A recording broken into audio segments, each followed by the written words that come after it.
Closing arguments were heard today in a Manhattan courtroom in a hush money trial of former U.S. President Donald Trump, sitting surrounded by his children, at least some of his children. A New York prosecutor told jurors that Donald Trump engaged in a conspiracy to corrupt the 2016 election and then tried to cover it up. As lawyers continued to press their case, prosecutor Joshua Steinglass told jurors they would need to assess whether Trump, who's 77, falsified business documents to cover up that hush money payment to Stormy Daniels. The defense argued that the prosecution had failed to meet its burden of proof and had presented no evidence on which a jury could find that Donald Trump was guilty. The defense asked the jury to reach a very quick verdict of not guilty. And as the lawyers were making arguments inside the courtroom, the Biden campaign held a news conference outside in which Robert De Niro, the award-winning actor whose name and voice narrates the campaign's latest ad, as well as Harry Dunn and Michael Fanone, two former U.S. Capitol police officers, all joined in attacking Donald Trump over his role in the Capitol riot on January 6, 2021. Robert De Niro told the crowd that gathered that Donald Trump was dangerous for our democracy, and was unfit to be the president of the United States.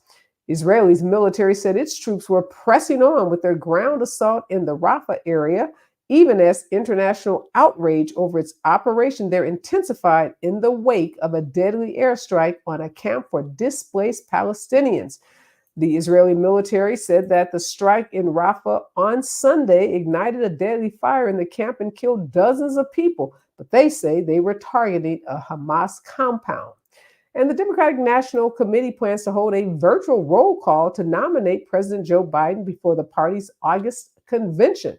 This is a tactic meant to spare Biden the increasing danger of being left off of Ohio's general election ballot.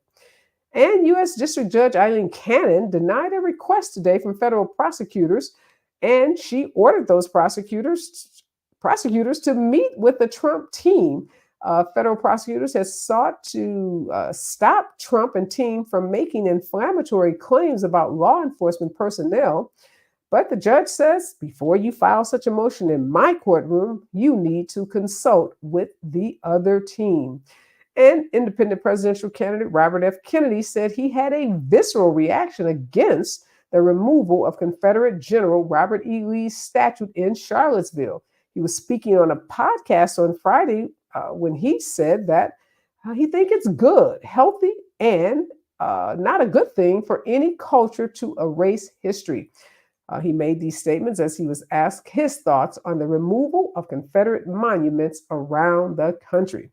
This is the news today, and this is Areva Martin in real time, and I'm your host, Areva Martin. This is your one-stop destination for today's trending news, expert analysis, and my unfiltered opinions. This is hour 2 of Areva Martin in real time, and this is the hour where we go deep, where we dig behind the headlines and bring you those stories that people are talking about. Well, today, the biggest news is Donald Trump's trial. The closing arguments were made both by the prosecution and the defense in the first criminal trial, I should say, of a former U.S. president who is seeking to be the president of the United States. For the first time, we saw Donald Trump's children, minus Ivanka and minus his young son, Barron, join him in the courtroom with their spouses to show support for the former president. The arguments went late into the night. The arguments were, at times, very heated. The defense lawyer oftentimes raising his voice, particularly when he was talking about Michael Cohen, a star witness for the prosecution, especially as he was calling Michael Cohen a liar. Much of the defense's argument centered on Michael Cohen and the fact that he lacks credibility, and that the jurors should not believe Cohen. And if they don't believe Cohen, so the defense argument goes, they should find that Donald Trump is not guilty of the charges.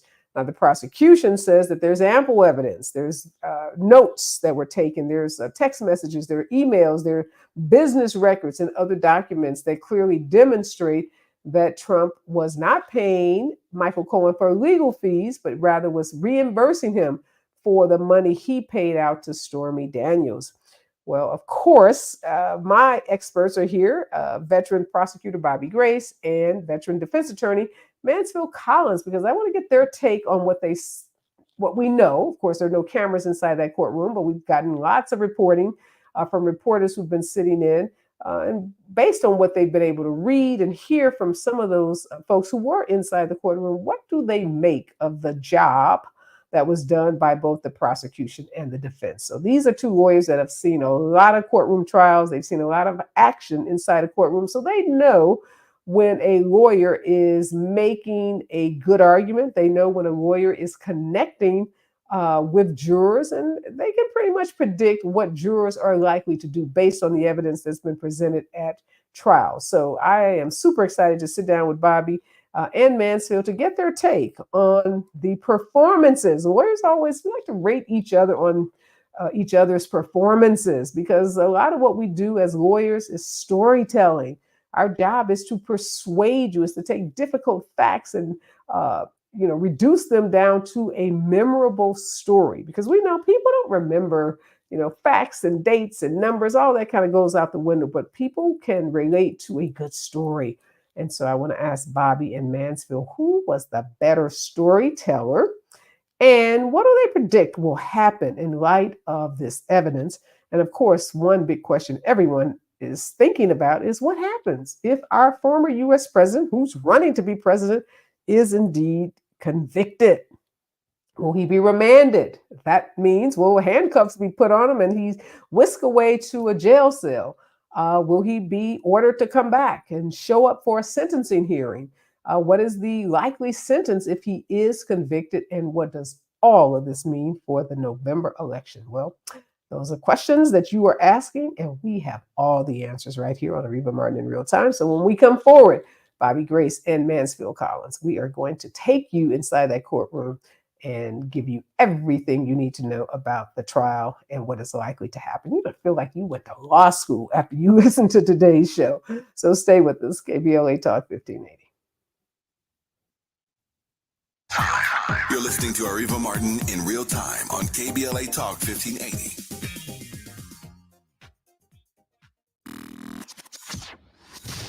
Hi, Tavis Smiley here. We're getting closer to June 18th, and time is running out for you to register to join us for our historic symposium live on C-SPAN, Tuesday, June 18th, 4 to 7 p.m. at the California Science Center in Exposition Park. Admission is free, but you must register at KBLA1580.com right now if you want to be in the audience when the nation will see for the first time ever a stage full of brilliant Black folk talking about the urgency of now. Climate justice, climate equity, climate resilience. It's all going down. Well, it's actually all going up. Tuesday, June 18th, 4 to 7 p.m. live from the California Science Center in Exposition Park. Again, admission is free, but we're filling up fast. So if I were you, I would log on right now to KBLA1580.com to reserve your seat. Caring about the climate, caring about the community. We're KBLA Talk 1580. We've got your black.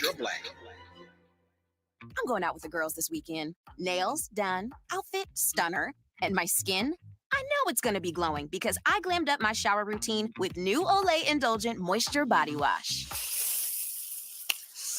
It smells so luxurious and moisturizes deep into my skin with its super rich, creamy lather that's bursting with vitamin B3. So my skin glows and my confidence grows. Try new Olay Indulgent Moisture Body Wash for glowing skin in just 14 days. Again, Scent Bead story.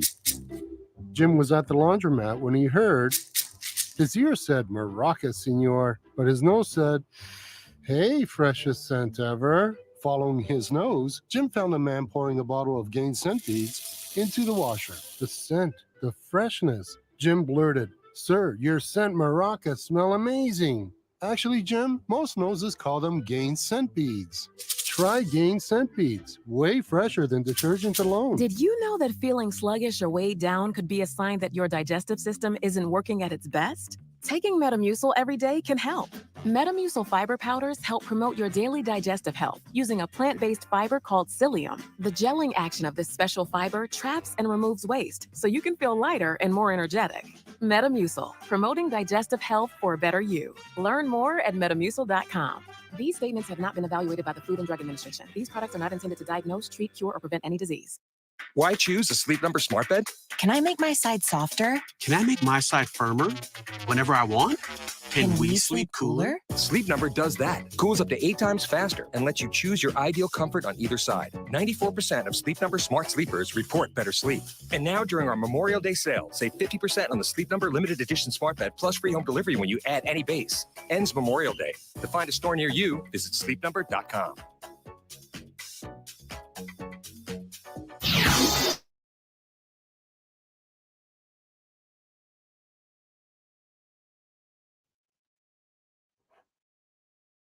All right, I'm back with veteran prosecutor Bobby Grace and veteran defense attorney Mansfield Collins, and we are breaking down the closing arguments that were made today in that Manhattan courtroom as Donald Trump's trial for hush money payments to Stormy Daniels comes to a conclusion. And in about 24 to 36 hours, the jury is likely to get the case, get the instructions read to them by the judge, and to start deliberating. So we literally could have a verdict in this case tomorrow afternoon, could have one by Thursday, by Friday, or maybe early next week.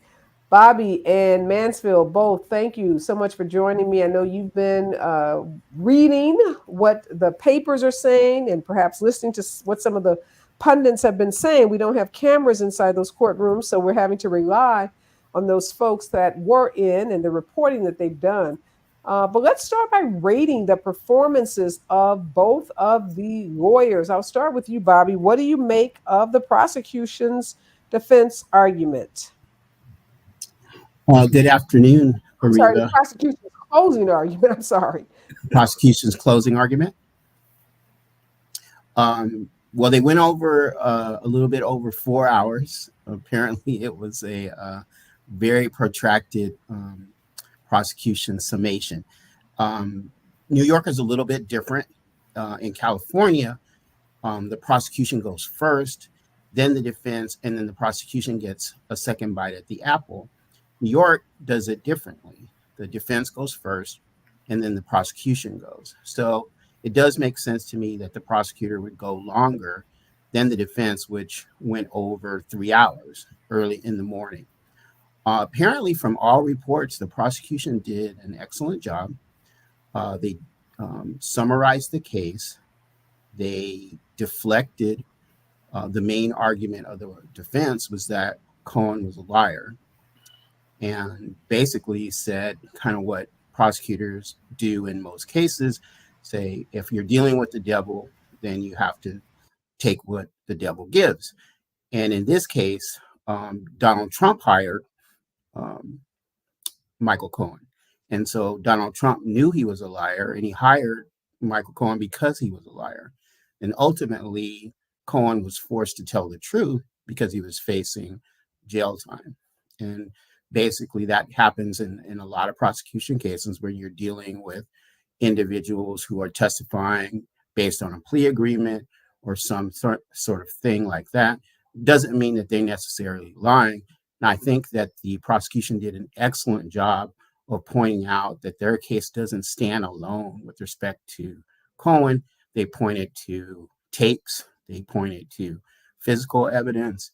They pointed to critical conversations with key witnesses like David Pecker, who I think is a central figure here that not only talks about this whole catch and kill strategy, but the fact that ultimately he wasn't willing to pay the last time that Trump was wanting to catch and kill a case, which we know was Stormy Daniels. And he was the one who advised Michael Cohen how to proceed with respect to that. So I think all in all, the prosecution did an excellent job in terms of summarizing the evidence and calling the jury to use their own common sense to determine that, in fact, the only reason why Trump would have done this was because of the election. He didn't want the facts to get out, and he had the perfect fixer in Michael Cohen in order to take care of it. All right. I think you're right. All those great points. And there's so much evidence, obviously, not just Michael Cohen. There's an overwhelming amount of evidence that was presented by the prosecution.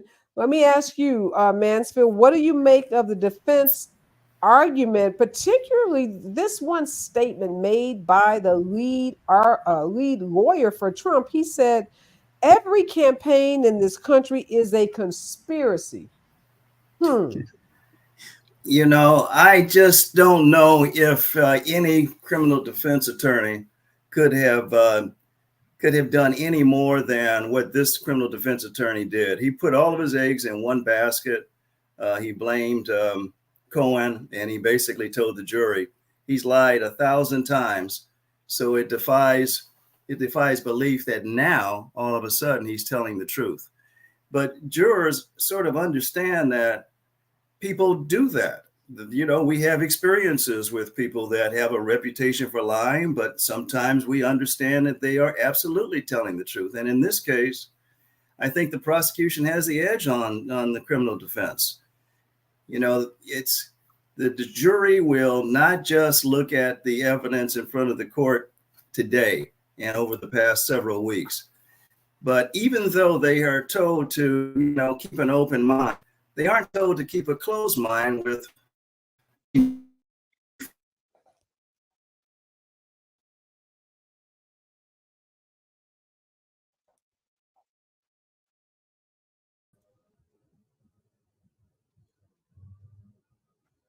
think we're having some technical issues with Mansfield.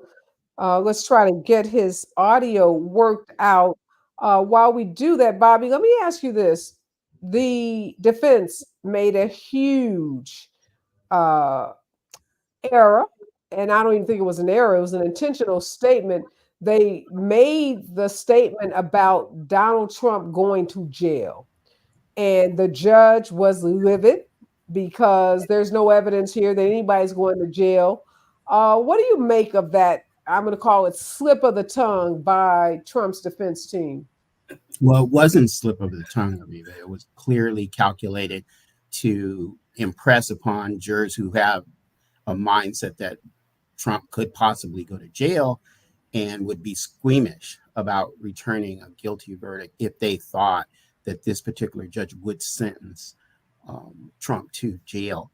We know that because of past statistics here, that it's unlikely that a judge would jail Trump solely on this. Now, we do know that the judge was upset with Trump with respect to his, you know, continual violation of gag orders. So there's a slim possibility that he could be jailed. If he is jailed, it won't be for long because Trump being in jail causes so many problems that I don't think the criminal justice system could handle Trump being in jail, for certainly not for a long time. But this defense attorney played upon that fear to try to have a chilling effect on the jurors, that they wouldn't come back with a jury verdict of guilt, just so they could avoid the possibility of being the jury that sent Donald Trump to jail. Yeah, that could obviously backfire on the Trump team, Mansfield. There may be some folks saying, "Hey, I want to be that person that sends a former president to jail.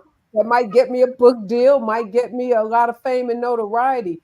But Mansfield, you said this defense team placed all of its eggs in one basket, and that was the Michael Cohen is the greatest liar of all times. Tried to play on that term "goat" into "gloat." Was there a different strategy? Could there have been another strategy based on the evidence that was presented? Because I do feel like, Bobby, like, you know, that's a big risk because you can throw Michael Cohen out and there was still lots of other evidence. Do you think the defense should have spent more time talking about that other evidence and not just assuming that this whole case was just about Michael Cohen?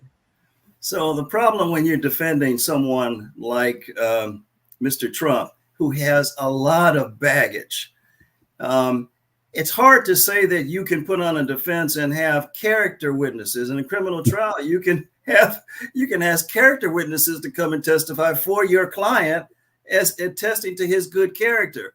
Well, I think we all sort of, take a pause and say, wait a minute, what could someone say about Mr. Trump and his good character? And then you look at the witnesses. He only called 2 witnesses. He called an attorney that was again, a criminal defense attorney sometimes do not control their witnesses. And in most situations, whenever I've had an attorney testify in a deposition or otherwise, those are the worst individuals to try to control what may come out of their mouths. And the attorney that they called in Trump's defense made a big mistake. He was arrogant. He upset the judge. No doubt he upset the jury. Jurors are looking in any kind of trial, civil or criminal. They're sort of looking at the judge to take cues as to, do you think this guy is telling the truth, or are you concerned about this? And they build a relationship with the judge in every trial. And when that attorney that was called by the defense to testify on Trump's behalf attacked the judge and showed arrogance, I mean, in a sense, it was the same kind of behavior that we're used to seeing Mr. Trump engage in. And so I think that backfired. Now, could they have called a financial person to deal with the financial documents that were used to show that this money was spent this particular way? Could they bring in their person in charge of finance? Well, he's in prison for perjury. So this was an entirely impossible situation for the defense. Now, lastly, could they have taken the risk?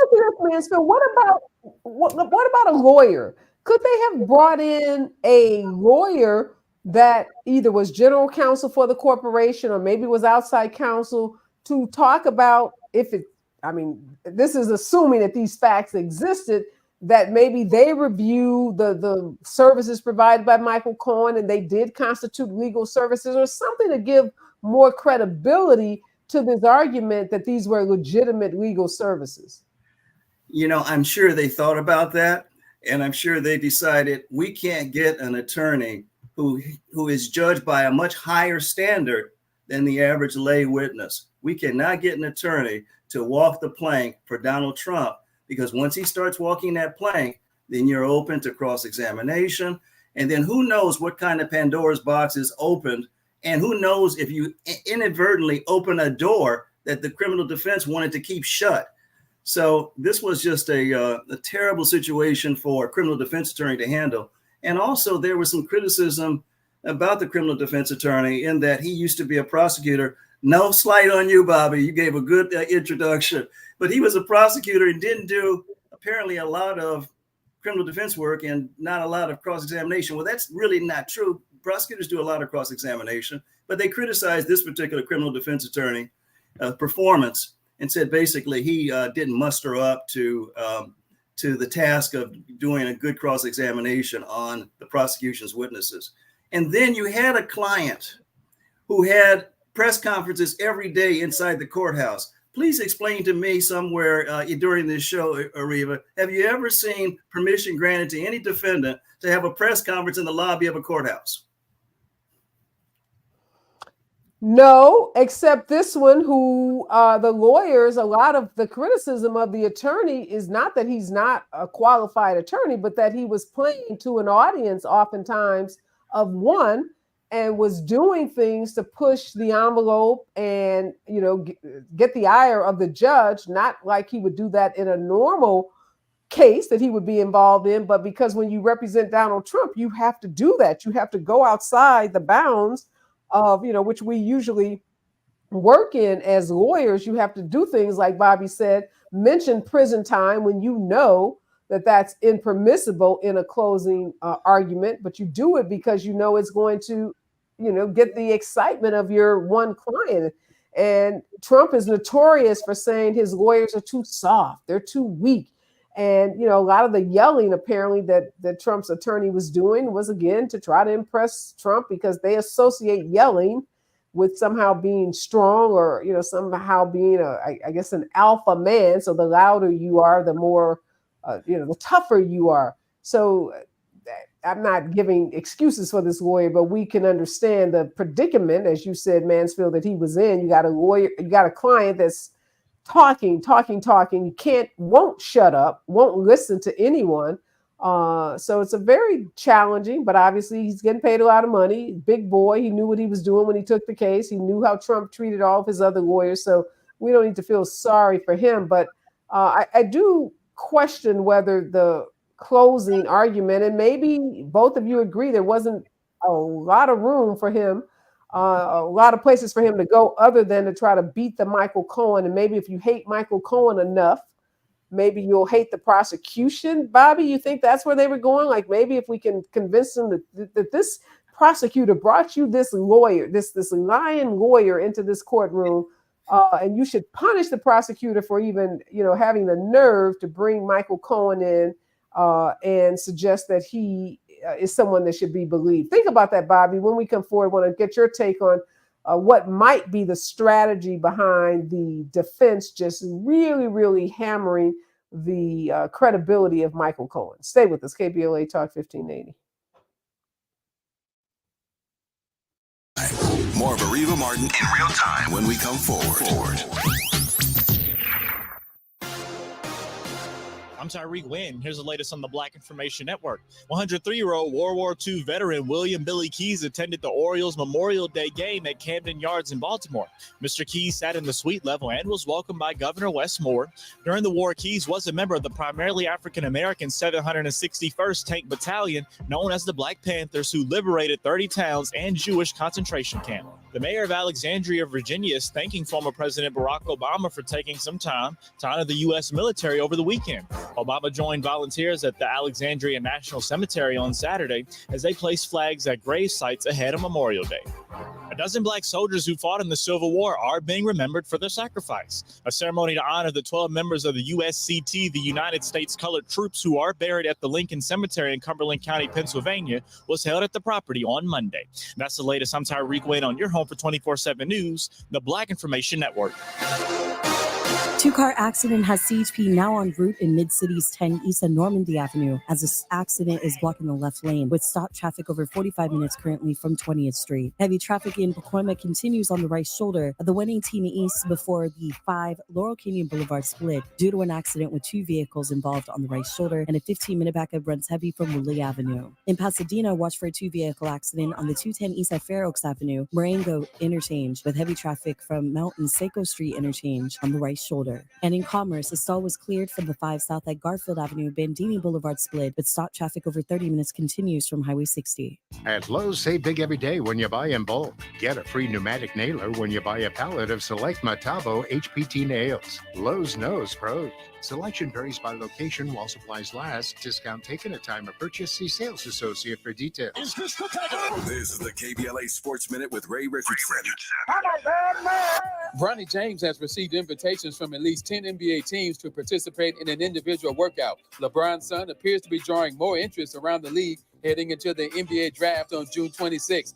Bronny is projected to be a second-round pick, but his performance at the NBA Scouting Combine in Chicago 2 weeks ago may have boosted his draft potential.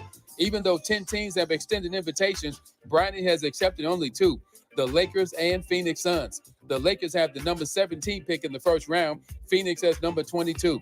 If the Dallas Mavericks beat Minnesota tonight to win the Western Conference title, the NBA Finals will not start until June 6th at Boston. The Celtics are awaiting the winner. Minnesota is down 0-3 in the best-of-7 series. 154 teams have been down 0-3 in the NBA playoffs, and none of them have bounced back to win the series. No debates, no speculation, just the info you need. That's your KBLA Sports Minute. I'm Ray Richardson on KBLA Talk 1580. Follow the leader. KBLA Talk 1580. Follow the leader. If you're not following KBLA Talk 1580 on all of our socials, then you're missing out. Download our app and find us on Facebook, Twitter, Instagram, YouTube, and on the web at KBLA 1580. That's right. Again, you can find all of our socials at KBLA 1580. We've got a lot to talk about. By the way, if you miss any of our weekday shows in real time, you can always catch up by checking out the podcast of your favorite shows at your leisure. At KBLA Talk 1580, we've got your black. Got your black. Follow the leader. Oh my God. Follow the leader. Follow the leader. Follow the leader. Follow the leader. Follow the leader. Linking social justice and climate justice all year long. We're unapologetically progressive. KBLA Talk 1580. We ask seniors how to prevent Medicare scams. My best advice, if you get a phone call, do not talk to the person. These people are well trained. Don't talk to them. They don't know me. They're just trying to scam me. Don't be fooled. Hang up. Just hang up. Never give out your Medicare number. They're going to get your number to put in a false claim. If I get a call from someone, I don't pick up the phone. And should I pick up the phone and they ask for information, then I hang up. How do you detect Medicare fraud? Just like I check my credit card statements, I check my Medicare statements monthly. Scammers can get a hold of your number, order medical devices through your account, and you're not even going to know about it if you don't look at your statement. Check your statement every month. If you get your statement and you see something that you know you did not have done, you report it. Call your senior Medicare Patrol. To report Medicare fraud, call the Senior Medicare Patrol at 855-613-7080. KBLA Talk 1580.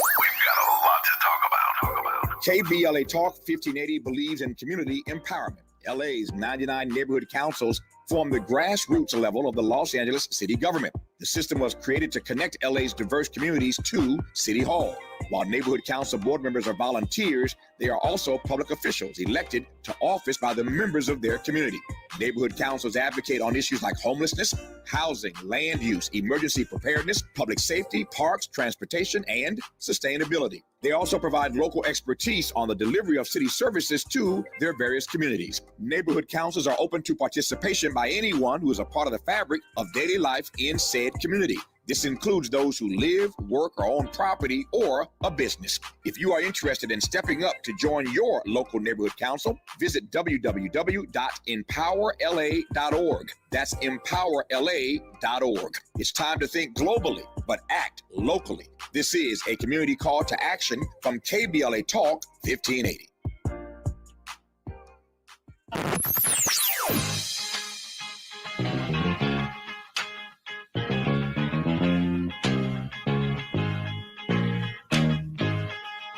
This is KBLA Talk 1580.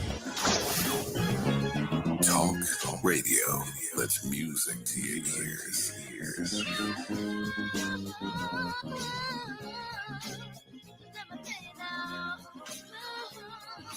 We're unapologetically progressive. KBLA Talk 1580.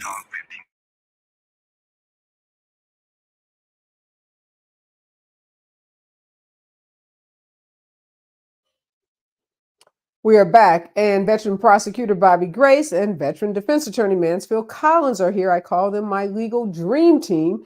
And we've been breaking down the closing arguments made today in that Manhattan courtroom involving the hush money trial of former U.S. President Donald Trump.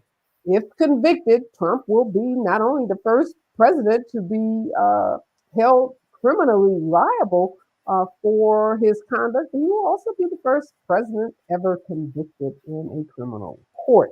The arguments today were pretty lengthy. As Bobby pointed out, in New York, the defense team goes first, then followed by the prosecution. The defense team's argument was a little under 3 hours, and the prosecution lasted about 4 hours. The court is in recess until tomorrow at 10 a.m. They'll be back. The judge told the jury that he would give them instructions. It would take about an hour, and they would start their deliberation process. So the jury will get this case tomorrow around 11:30 or so Eastern Standard Time. Court will go tomorrow until 4:30. Remember, these are human beings. They got to take breaks. They got to have a lunch break. They've got to have other kinds of restroom breaks and just, stretch breaks, because this has been a long and very grueling process for them.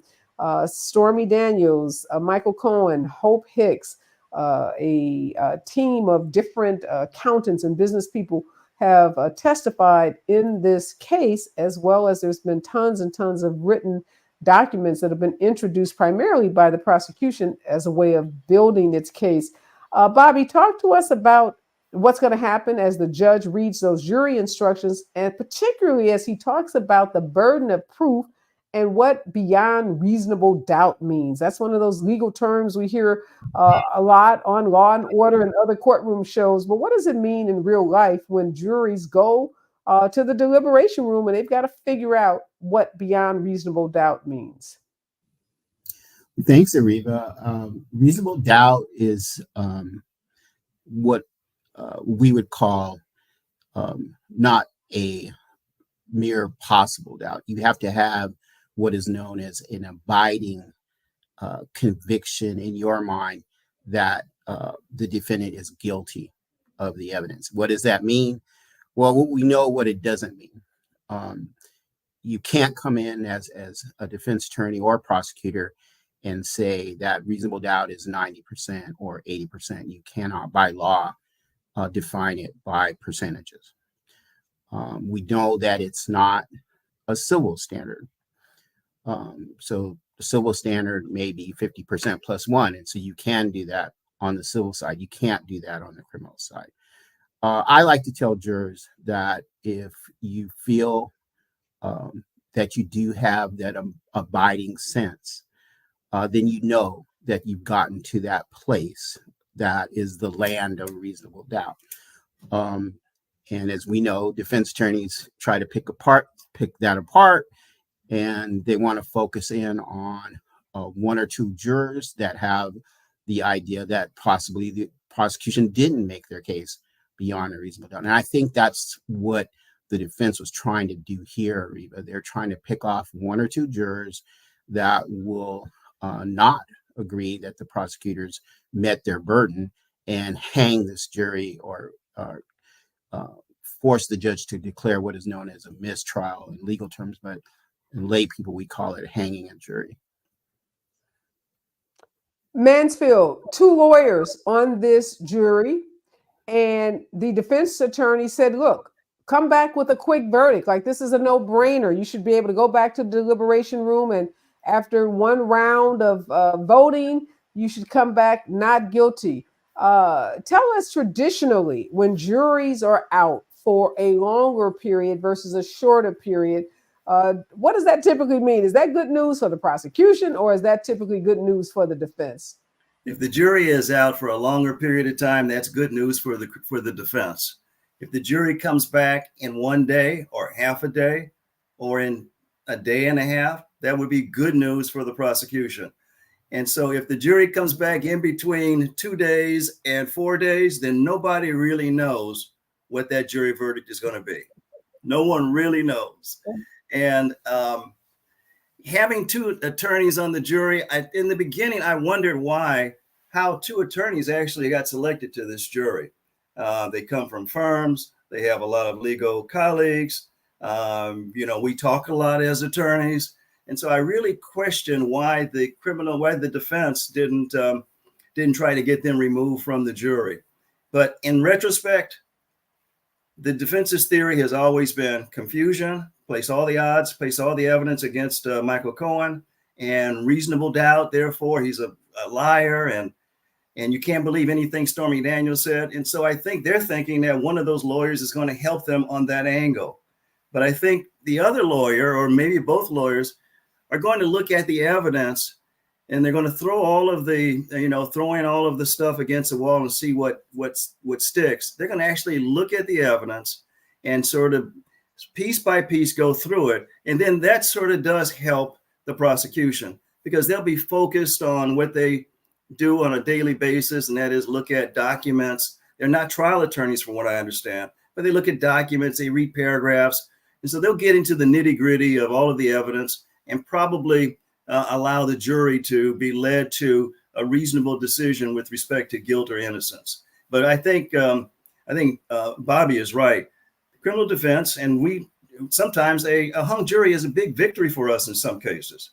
And I think that's what the criminal defense attorney in this case is looking for, a hung jury. One juror that they can indicate can't reach a decision or has found that he is voted for an acquittal. That would be a hung jury. Bobby, let me ask you your opinion about having lawyers on juries. As a prosecutor, do you tend to like or dislike having lawyers? It depends on the case, Areva. Sometimes we want lawyers on the case because our case is, it's heavy on facts, but also heavy on the law. So if it's complicated jury instructions that are going to be read, we want jurors on there to help the jurors go through that whole process of understanding what the jury instructions mean and how it's supposed to be applied. Sometimes you don't want lawyers because if it's a very fact-specific case, the lawyers, as Mansfield's pointing out, they may be nitpicky, and as going through it, they may decide, well, the prosecution didn't make this particular part of the jury instruction, so I'm going to say that, oh, that's a reasonable doubt. And they could lead the whole jury that way in reaching that conclusion. I don't think that's the case here because I think it's very clear that the law was violated. So I think it really comes down to, again, what they were trying to do with Michael Cohen, make him be the bad guy in all this. And I think also the specter of do these jurors want to send Donald Trump to jail? Or the elephant in the room, do these jurors want to be the jury that may sway this year's elections? And I think that's the unspoken thing that may be out there that people may not be focusing on. Yeah, the swaying of the election, whether, either decision, whether you decide to acquit him or to convict him, seemingly is going to have an impact on some voters. Mansfield, I asked you earlier about bringing a lawyer, and I was just refreshed. My memory was refreshed that the reason Donald Trump couldn't bring general counsel for the Trump organization or some outside lawyers because these bills, these invoices, did not go through the normal course of business. They didn't go through the normal process that legal bills submitted for legal work goes through when you talk about the Trump organization. There was a lot of evidence of how these invoices were directed solely to Donald Trump. Checks were delivered to the White House for him to sign. So a lawyer, an in-house lawyer would have had to testify they didn't know about this. They didn't see these. They weren't handled in the normal course of business. And of course, that would have been detrimental testimony for the defense. No reason to bring that forward because that obviously was not helpful, that this was handled outside the normal course of business.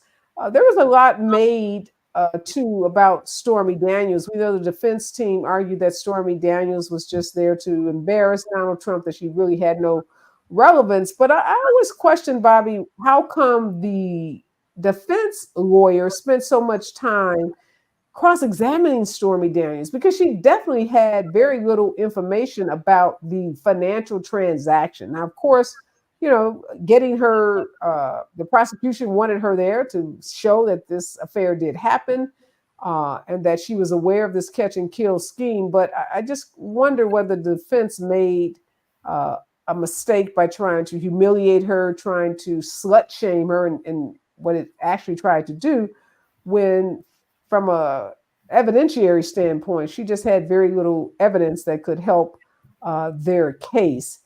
So when we come forward, I want to talk about some of the biggest wins and some of the biggest errors that you believe each side made during the trial. Stay with us, KBLA Talk 1580. You're listening to Areva Martin in real time on KBLA Talk 1580.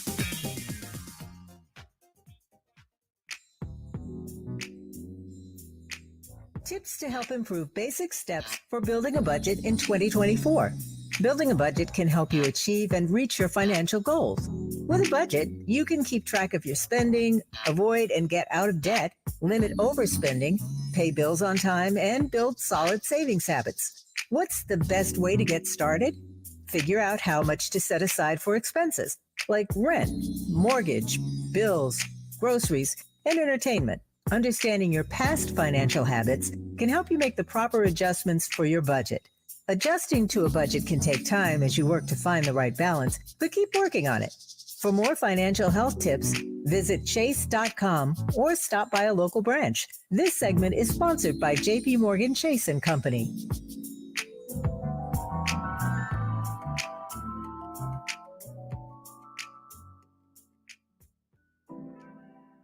Did you know addiction to drugs like meth or cocaine is a disease and not a choice? But getting help is. If you have stimulant use disorder, you, your family, and friends may have a lot of questions, including where to start. Choose Change California can help. Make a change today and find a proven treatment option for you at choosechangeca.org. KBLA Talk 1580. We've got a lot to talk about. KBLA Talk 1580 believes in community empowerment through the arts. Tia Chucha Central Cultural is on a mission to transform community in the Northeast San Fernando Valley and beyond through ancestral knowledge, the arts, literacy, and creative engagement. The Northeast San Fernando Valley has a population of about 500,000, the size of the city of Oakland, yet it has no bookstores, art galleries, or full-fledged cultural spaces until Tia Chuchas opened its doors in 2001. Founded by renowned poet and activist Luis Rodriguez, Tia Chucha's Cultural Center provides a year-round free or low-cost arts and literacy bilingual intergenerational programming in mural painting, music, dance, writing, visual arts, healing art sessions, and healing talking circles. Activities also include Mexica, Aztec dance, indigenous cosmology, philosophy, and 2 weekly open mic nights, one in Spanish, the other in English. In addition, they host author readings, film screenings, and art exhibits. To express yourself, heal yourself, attend an event, or volunteer, please visit www.tiachucha.org. That's TIACHUCHA.org. This is a community call to action from KBLA Talk 1580.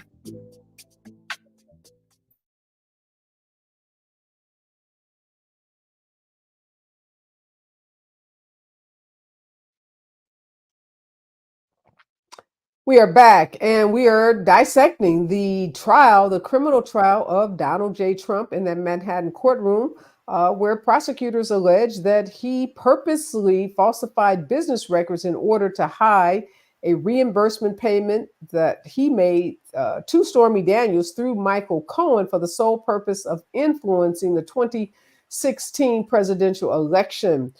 Closing arguments were made today. The jury will get the jury instructions tomorrow and they will start deliberating. It's always easy to go back, Mansfield and Bobby, and look at what lawyers did or didn't do. We do that often in cases. That's how we learn as lawyers. What are one or two of the biggest mistakes you believe in terms of the presentation of evidence during this case that the defense made, Mansfield? I think in their opening statement, they made a big mistake of denying in opening statement that there was ever any relationship between Mr. Trump and Stormy Daniels. I mean, if there ever was a classic scenario where Stormy Daniels met the profile of the type of women that we have learned about Mr. Trump engaging with, she was the perfect profile. And when the defense says that that relationship never existed, that then goes to the jury, and the jury says, do you think we don't have any common sense? Do you think that we don't understand what kinds of relationships exist between men and women? And especially when we have a record and history of the types of relationships that Trump has been accused of having and has admitted to having over the years. I think that was a big mistake, because you're basically telling the jury, don't believe your lying eyes, don't believe your lying ears, just believe what I'm telling you in this courtroom and ignore all the rest. And I just don't think that that's going to work in this case. So you think, Mansfield, they should have stayed away from the relationship altogether and just not even mentioned it and just stayed focused on the payment? I think what they should have done is probably the same thing that they did with Michael Cohen. Just unfortunately tried to attack her as just simply sensationalizing a story for the money. She got paid money from books and magazine and make it appear as if her story is based upon the pursuit of money. But to deny that the relationship ever happened, that's going to be a bit much. I think they had to basically try to impeach her and make her look bad, attack her character, which is what they did. But I don't think that that it worked well. You recall during this trial, Stormy Daniels fared pretty well on cross-examination by the defense attorneys. She got some pretty good, quick jabs back in, and the jabs made a lot of sense. It seems as if Stormy Daniels turned out to be a sympathetic witness for the jury. What do you think about that, Bobby? Do you think that was a major error for the defense to tell the jurors that that relationship never happened? They have the most difficult client in history in Donald Trump. And so Donald Trump wanted the defense to go after Stormy Daniels because that made him look good in run up to the election, but also maybe make him look a little bit better at home. So I think there's some twin things that are going on there. But, terrible client. This client wanted them to go after Stormy Daniels. And we also know that Donald Trump has a prickly nature. And so the fact that Stormy Daniels would go after him in interviews and things like that, he wanted his lawyers to go after her publicly. And that probably made him feel a lot better. Okay, but if you were advising a client other than Donald Trump, would you take Mansfield advice and say, I'm not going to deny that relationship because we know she has too many details about the hotel room, about that night, that are going to make your denial not believable? Well, there's a whole adage, like, why would you call a sex worker a liar just because she's a sex worker? It doesn't make any sense, right? So you just want to leave that particular person alone. She's going to get up there and say that this happened. We know that it happened. So you want to get her on the stand and get her off as quickly as possible and focus on what apparently is their main strategy, was to go after Michael Cohen. So going after Stormy Daniels just takes away from them trying to go after Michael Cohen. And it also left wide open the argument that the prosecutors were making that there's a lot more evidence here than Michael Cohen. Right. All right, Bobby, what's the biggest error you think was made by either side? So I think the defense made a big mistake in just ignoring David Pecker. And I think David Pecker is like a huge witness here. And if you don't address that, then basically you're admitting, the whole catch and kill scheme. And if you believe that, then you have to also believe the conversation between Pecker and Michael Cohen, which kicked the whole thing off. And so I think you had to address the David Pecker situation, and they didn't do that at all. They just called Michael Cohen a liar. But is David Pecker a liar? Is Hope Hicks a liar? Is all these other people a liar? So, yeah, they definitely put all their eggs in one basket and didn't really flesh out the arguments as to why these other witnesses are not telling the truth or not factual in terms of their recitation of what happened. Do you think, Mansfield, that the defense did enough harm to Pecker on their cross-examination where they could have stood up and said in closing that he was a liar? No. I think that Bobby is right. There are two sort of parallel feelings that always exist in this trial with respect to Donald Trump's the criminal defense attorneys. And it's hard to figure out what they're doing at different times. Are they talking to Mr. Trump, or are they talking to the jury? And no, I don't think that that they wanted to pin down and tackle and wrestle with David Pecker, because I guess the sense is David Pecker probably testified as to what he was asked.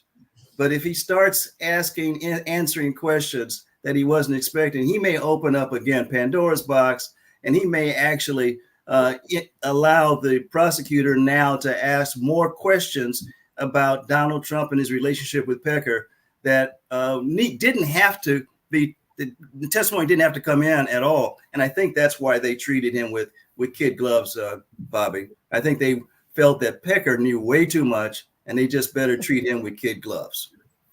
Yeah, they didn't really go after him. They went after Stormy Daniels hard. Obviously, that was for the boss. And I think you're right, Bobby. That was for the boss's wife, right? That was trying to rehabilitate his reputation to the extent that's even humanly possible. And that was also, to try to humiliate her. But David Pecker, they didn't have a lot to say to him. They definitely didn't challenge him in an aggressive way in the way they did Michael Cohen or Stormy Daniels. And I think you're right, Mansfield. That was all about, he probably knows where a lot of bones are buried. He knows where a lot of dirt is. And don't get him talking, because the more he talks, the worse it would be for the defense team. I think we can all agree the defense team had a very difficult client. They had a very difficult case. And when you do, again, back to my storytelling analogy that I started with, they want to tell the story, or they told the story, that this is a case about a liar. And if you conclude that this man, i.e. Michael Cohen, is a liar, maybe the whole case goes up in flame. We'll see. Obviously, we'll be on trial watch for the next couple of days, as will most trial observers be. Thank you so much, Bobby Grace. Thank you so much, Mansfield Collins, for helping us make sense of this very, very important day in this Manhattan trial of our former U.S. president, who hopes to be our next U.S. president. So stay with us. We're going to continue to follow this and bring you the latest from that Manhattan courthouse. And of course, when that verdict is read, you will hear it here on KBLA Talk 1580. Stay with us. Next show that you will hear will be Robin Ayers and the Rao Report. The Woodland Restoration Foundation has been working on improvements after decades of neglect. Brush has been cleared and a fountain has been restored. Senator Tim Scott predicts former President Trump will not be found guilty in